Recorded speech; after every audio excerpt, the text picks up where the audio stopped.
اسلام کی بنیاد کلمہ طیبہ کے 2 حرفی عہد پر رکھی گئی ہے۔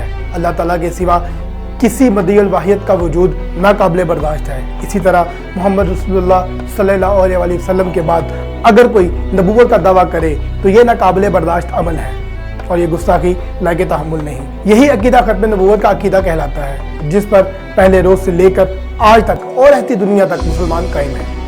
جو مسلمان بھی کلمہ طیبہ کا پڑھنے والا ہے، اس کی ذمہ داری ہے کہ وہ عقیدہ ختم نبوت کا آخری سانس تک پہرا دے اور ایسے ملعون جو نبوت کا جھوٹا دعویٰ کرے اس کا کلام کما کرے۔ لہٰذا نبی پاک صلی اللہ علیہ وسلم کے دنیا سے پردہ فرمانے کے بعد بہت سے بدبختوں نے جب بھی مسلمانوں کے عقیدہ ختم نبوت سے کھیلنے کی جسارت کی، تب اللہ کے شیروں اور نبی پاک صلی اللہ علیہ وسلم کے سچے عاشقوں نے ان ملعون افراد کا نہ صرف کلا کما کیا بلکہ نشان عبرت بھی بنایا۔ ایسے ہی ملعون افراد میں ایک ذکر اسود انسی کا بھی آتا ہے، جس نے نبوت کا جھوٹا دعویٰ کیا۔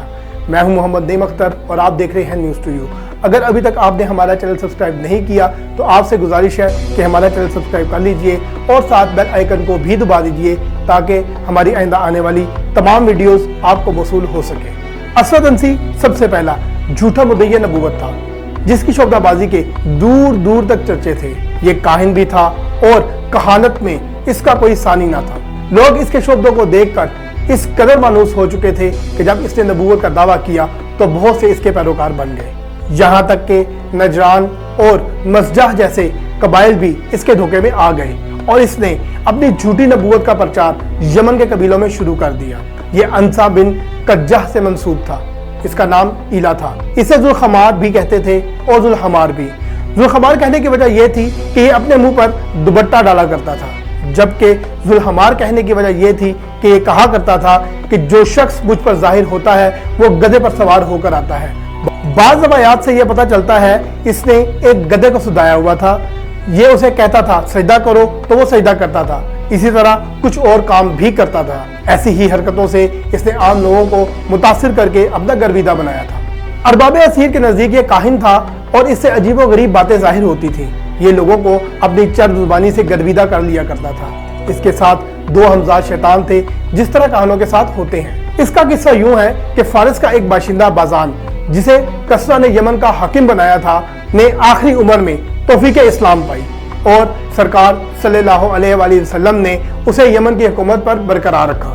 اس کی وفات کے بعد حکومت یمن کو تقسیم کر کے کچھ اس کے بیٹے شہر بن بازان کو دی گئی اور کچھ ابو موسیٰ اشعری رضی اللہ تعالیٰ عنہ کو اور حضرت معاذ بن جبل رضی اللہ تعالیٰ عنہ کو مرحمت فرمائی۔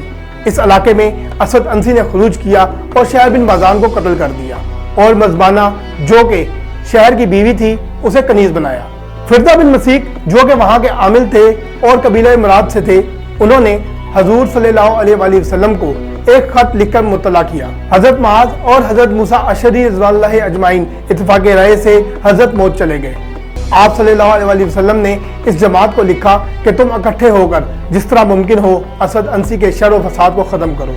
اس پر تمام فرما برداران نبوت ایک جگہ جمع ہوئے اور مزیانہ کو پیغام بھیجا کہ یہ اسود انسی وہ شخص ہے جس نے تیرے باپ اور شوہر کو قتل کیا ہے، اس کے ساتھ تیری زندگی کیسے گزرے گی؟ اس نے کہلوایا کہ میرے نزدیک یہ شخص مخلوق میں میرا سب سے بڑا دشمن ہے۔ مسلمانوں نے جواباً پیغام بھیجا کہ جس طرح تمہاری سمجھ میں آئے اور جس طرح بن پڑے اس ملعون کے خاتمے کی صحیح کرو۔ وہ رات کو دیوار میں نقب لگا کر اسود کی خوابگاہ میں داخل ہو کر اسے قتل کر دیں گے۔ ان میں سے ایک کا نام فیروز دہلوی رضی اللہ تعالیٰ عنہ تھا، جو مزیانہ کا چچا زاد بھائی اور نجاشی کا بھانجا تھا۔ انہوں نے 10 سال مدینہ منورہ حاضر ہو کر اسلام قبول کیا۔ اور دوسرے شخص کا نام دادویہ رضی اللہ تعالیٰ عنہ تھا۔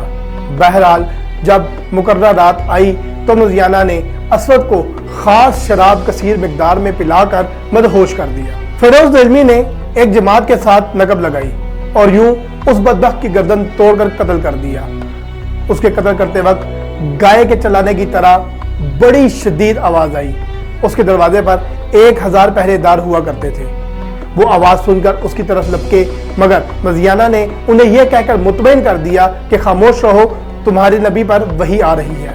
ادھر حضور صلی اللہ علیہ وسلم نے اپنے صحابہ کو مدینہ میں پہلے ہی خبر دے دی کہ آج رات اسود انسی مارا گیا ہے اور ایک مرد مبارک نے جو کہ اس کی اہلیت سے ہے اس نے اسے قتل کیا ہے۔ اس کا نام فیروز ہے اور فرمایا فاز فیروز یعنی فیروز کامیاب ہوا۔ ناظرین مزید اس طرح کی ویڈیوز کو دیکھنے کے لیے سبسکرائب کیجئے ہمارا چینل نیوز ٹو یو اور وزٹ کیجئے ہماری ویب سائٹ www.news2u.com.pk۔ اللہ حافظ۔